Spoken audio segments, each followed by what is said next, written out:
Chapter 3. Cut it out, Joff. Another day, another dollar, I say as I unlock the door to my little country store. It was not the purpose in the beginning to be a store, but a gas station.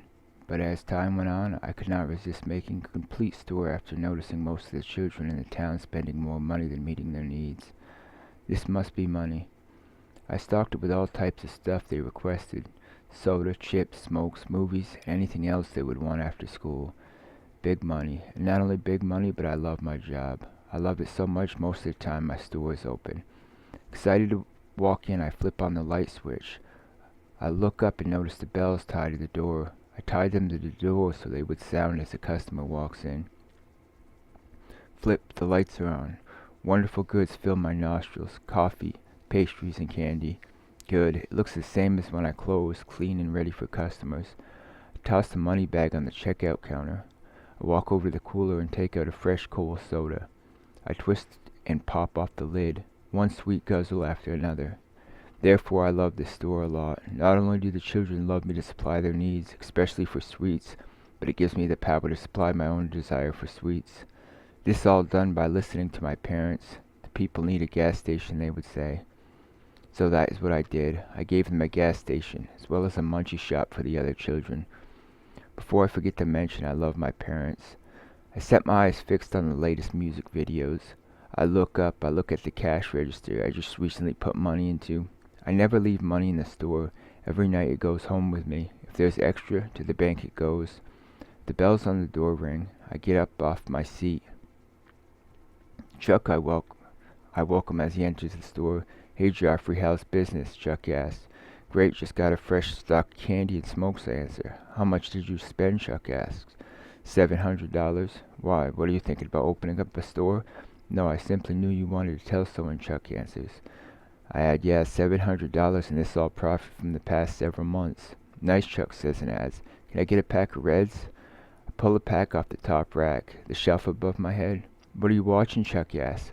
Music videos, the normal, I answer. Chuck walks out of the store. He says, have a good day, Joffrey. I glance at him walking out of the store. I notice a van pull in front of the back side of the gas pumps. I want a van like that. I could use it to travel the country. A lot of my time I dream about getting a van. I map out where I would want to travel, what I would want to eat, and places I would want to stay. The van I'm looking at is gray with a blue stripe in the center. It's more likely seat 7. It's not a cargo van. I still debate whether I want a cargo van or a family van. I rush over to the cash register.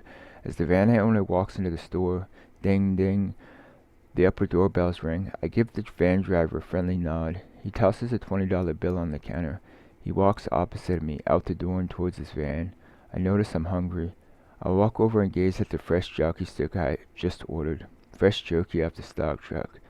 I argue with myself if I should eat it. It's more than expensive, something made for a mountain man, and it's so good. I should seriously have someone do this type of work for me. If I did, I could save a lot of money. I peel back the plastic sealing the jerky in the bag. I could eat this whole entire store in one sitting, and I have. That's why it's still open. I rush over to the cooler. I grab a soda. I watch some more music videos. I sure could have used $30,000. I could have bought more than enough for a few months. I take a gulp of soda. I find that I don't want to think about this thing that just moved 2 inches to the right of my brain. Think about what? I panic. I fight. No, I'm not cutting it out. I close the store earlier than expected, stuffing deep inside the small struggle to not think about it. Think about what I've read, the rhyme. Joffrey, I hear as I turn, and I'm locking up the store for the night.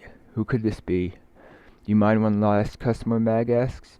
No, not in the least. What can I help you with? I answer. Beer, Joffrey. You're the only one in this small town that will sell it to me, Mag states. I smell the fresh smoke of a recent fire on Mag's clothing. Party, I ask. Yeah, something like that. Tank's having a get-together in the back mountains, the spot by the pond, Mag says with style. Tonight, I question. Yes, and you're invited if that will persuade you to sell me the beer. I need it, Joff. Tank's best bud will be there. If I cannot get the beer, I cannot be around the older men, Mag expresses. Are there going to be younger children there, I query. Some. I will sell you some beer, but you gotta promise me. You must promise me that none of the children will be drinking, I answer. Some beer, Mag questions with worry. What does that mean? I need at least 6 12-packs. I consider. I want to go to the party tonight. I will not worry. Get as much as you need, I say. Walk behind the counter towards the cash register. Mag begins to pull case after case out of the cooler and walk them up to the checkout counter. Wow, Mag, that's 7 cases. I need 8, but I should consider you, Mag states. 8, I shout. Mag places a $100 bill on the counter. Before I finish ringing, Mag had all 8 cases in the back of a pickup truck. Mag pops her head back into the store. Party starts at 7. Okay, I say, and finish locking up the store. I drive home. I take a shower. It's about 6 o'clock, just enough time to get something to eat. I get back into my car. Moments later, I'm driving up the old dirt road leading to the backwoods of the mountains by the pond. Dusk, a cold breeze. Forest creatures could be heard throughout the dark, thick, fog-covered forest. I listen for Mag and some of the others.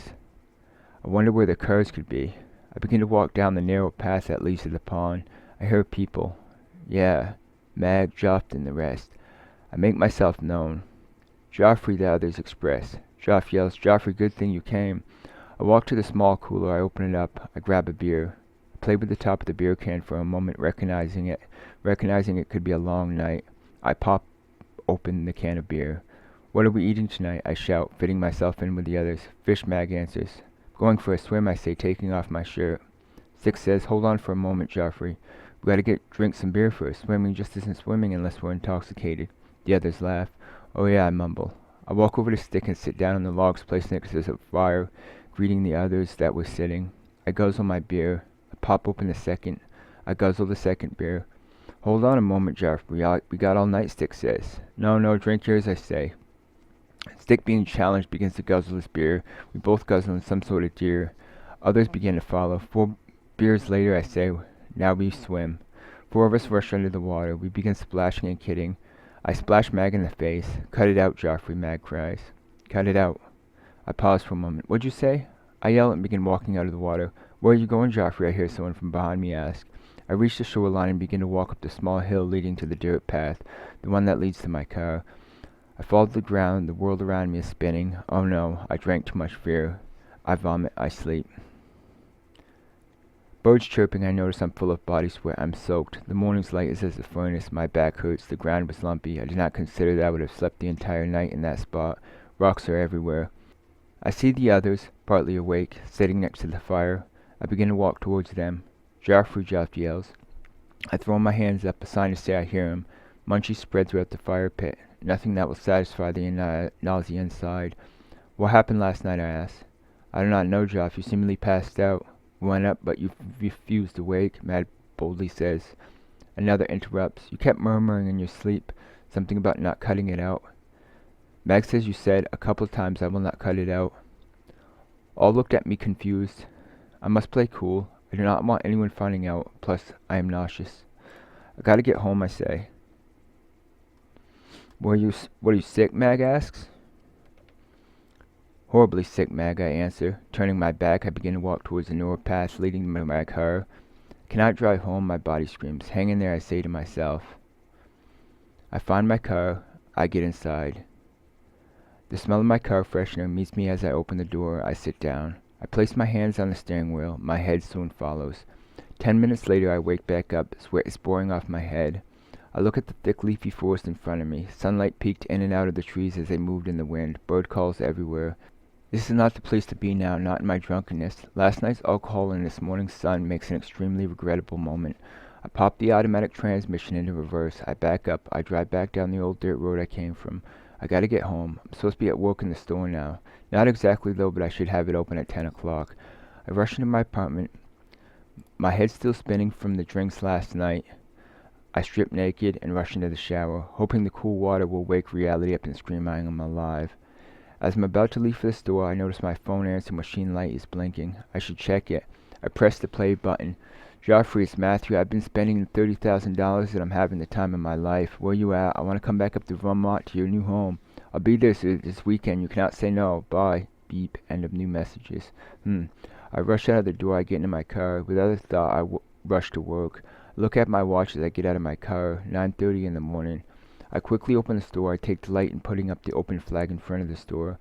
Open a fresh bag of coffee. I start a fresh pot of coffee. I walk to the cooler. I grab a fresh, crisp, cold seltzer water. I noticed a little alcohol buzz still lingering, but not enough to feel sick. Good thing. Matthew, I begin to think as I take sips of my water. I sit down, I turn on the television. Something pulls in a physically contrary way of that of my body. I bet you will not cut it out. If I pull back, that will mean to think I must cut it out. I know, I attempt to forget. I will go clean the dust off the items for sale. Tick, tick, slowly the day moves onward. I mop, I wash the walls several times. What to do? I will smoke a bowl, Prince. I stuff a pinch in my expensive $100 pipe. Surely a luxury. I spark my lighter. It all will be right. Joffrey, I hear to my left. I look, I see a roofless Jeep pull into the gas station. I wave my hand. Store's still here. Mac yells out of his roofless Jeep window, jumping out of the Jeep. Best thing in town, I mention. We four walk into the store. They begin to look at the items set out. Suddenly I feel better. I look out the window. I see a pleasant sunny day. I begin to chat, casually scanning the items that the customers came to check out. Matthew will be up this weekend, someone mentions as they leave the store. My heart sank and began to wrestle in my mind. I will not cut it out. I noticed GB walking into the store. I made my way over to talk with her. GB explains to Joffrey her rhyme, the one she was horrified to read. Fire, fire, your love gets higher. Oh my, sir, can we buy her? Falling from higher, you are all a liar. She failed to admit she and Joffrey began to burn. Joffrey says, honestly, GB, what happened? No fire, only fall, fresh falling leaves in fall, our scarecrow will fall. GB begins to whisper, big old box television, analog was the signal back then, back when the big old box television picked it up. Analog signals were told to me I've shut down completely in the year 2009. That rhyme I found on the bridge wall. I went to show it to Dora and it had disappeared. I was horrified, I still am. I've thought hard about this. Payphones went out about the same time. Why oh why did analog shut down? I waited all my youth to buy me and own an analog television. Mentally I prepared to leave it on ABC, NBC, or CBS freely over the air all day long. Once I had stable money in 2009, which was from an inheritance, out goes the analog. What could this be about? Was analog's removal a hallucination brought on by easy money, or was it something much different? I could easily think to give away the inheritance money, meaning technology would return to normal. I could then turn a knob on the old television and catch up on the news or newest shows on NBC, ABC, or CBS. Back when in northern Vermont in the 90s, I could receive all three channels freely. Would that have fared out? Contrary to the above ideas, I'm not all that sure if analog was sending signals in the years 2000 and 2009. I confess in and around the year 2003 while in Connecticut, I believe I saw a familiar broadcast over analog signal. In the year 2000, similarly, I believe I witnessed an extremely snowy broadcast of TCN. Although this could be expected from the possible 3,000 survivors on Earth after a fictional Y2K, I don't know. I will leave open the question, was analog shut down in the year 2000 at Y2K? The previous several paragraphs I have spoken all lead up to this one boggling, insane thought I had in the year 2000 as I attempted to travel from Vermont to Florida. The insane thought was somehow I being watched, signaled out like an outsider of the entire earth, set up and recorded. It was as if they, the American people, had a secret they had kept from me. One excellent way to explain this idea comes from the movie Truman Show. As in the movie Truman, the main character could sense another reality, a reality that was more alive as the producer presents it itself to be. As the storyline was, so was I. That was the thought. At the age of 17, I had peeked at the World Wide Web. I lustfully and accidentally found a Gore website. This beforehand I knew was wrong. After my peek, I denied the moment. I denied the brain cells. Too far to the normal reality, GB, I say to myself. If I only had confessed this part of me sooner before the year 2000, I might have understood what had happened before the attacks at and around 9/11. Up to just recently, I thought some of my out-of-control thoughts were because I never made one with them. As I continually fight them, they become more and more of a sickness. But what if? What if this part of my brain was to, before I compress my thoughts, interpret the doings of the World Wide Web, the radiation of the WWW, obviously? What if these strange thoughts, I as being on stage, kind of like the movie The Truman Show, was like the thoughts given around analog television, but these strange radioactive thoughts now given around the internet? Be honest, Joffrey. Subliminal messages, have you heard? What about small amounts of radiation? What about when you turn your back on the television and notice and hear through the TV a boyfriend or girlfriend and can predict which one comes out to be the winner? Was there always a winner? Despite the winner was winning without the winner's material. People died, the main character kills, that has killed his friends throughout the whole movie, yet at the end it was given he was more than victorious. A world champion, yet all his love dies. Only around the year 2000 I began to receive the mental signals radiation never before. I accuse in my mind one of watching me in the shower, another of maliciously placing hair on my toothbrush, and seeing siblings within completely different looking strangers. At the moment, to excuse my paranoia, I'd say, I'm sorry, I should seriously stop smoking pot. I smoke too much weed.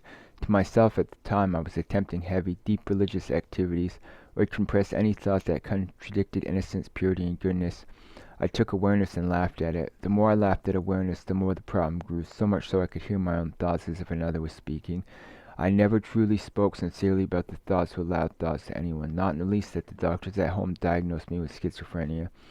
This diagnosis covered my growing paranoia that the entire universe sought my death as an untamed beast in the royal bedroom of a king hiding with his children. So was I. No, no, I shall only the sound as a roar of a hungry lion in the holy chambers. Kill him, the royal family screams and shouts. I attempt to reverse me, I listen. Wonders do I hear, yet no place for me. Even as I dine in holy betrayal. In the end, dogs, friends take me by force, pulling me back to reality, to me, an unholy and simple lady. I hear what you're saying, I bark towards the Holy Family. If it's true, there's no way you or the universe would kill me, not with such understanding of such sacred knowledge. Guards rush towards me and hit me. Blood begins to pour out of my cheek and nose.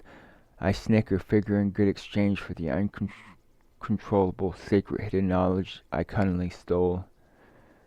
The guards lock me up, yet the other dogs come around. Those that don't kill rather grew my existence. I attempt to piece together the previous 10 years. I pretended to be an enemy of the creature in the royal bedroom, the very creature I and the entire earth are.